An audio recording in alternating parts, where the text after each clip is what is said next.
জানো বন্ধুরা, আজকে সকালে আমি যখন বাস স্ট্যান্ডে দাঁড়িয়েছিলাম তখন না একজনের আমার সামনে দিকে দাঁড়িয়ে একজনের চুল দেখে আমার কি ভালো লেগেছে জানো তোমরা।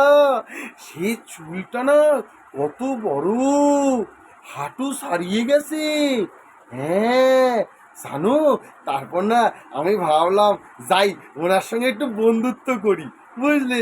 আমার মনে তো লাড্ডু ফুটছিল জানো। আমি গেলাম, গিয়ে তারে ডাকলুম, এক্সকিউজ মি, এক্সকিউজ মি।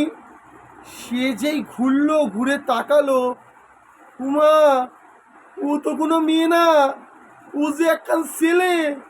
গাল বড়া দাড়ি, মাথায় লম্বা চুল, হাঁটু অব্দি চুল। আমি দেখে না আর কোনো কথা বলতে পারিনি। আমি দেখছু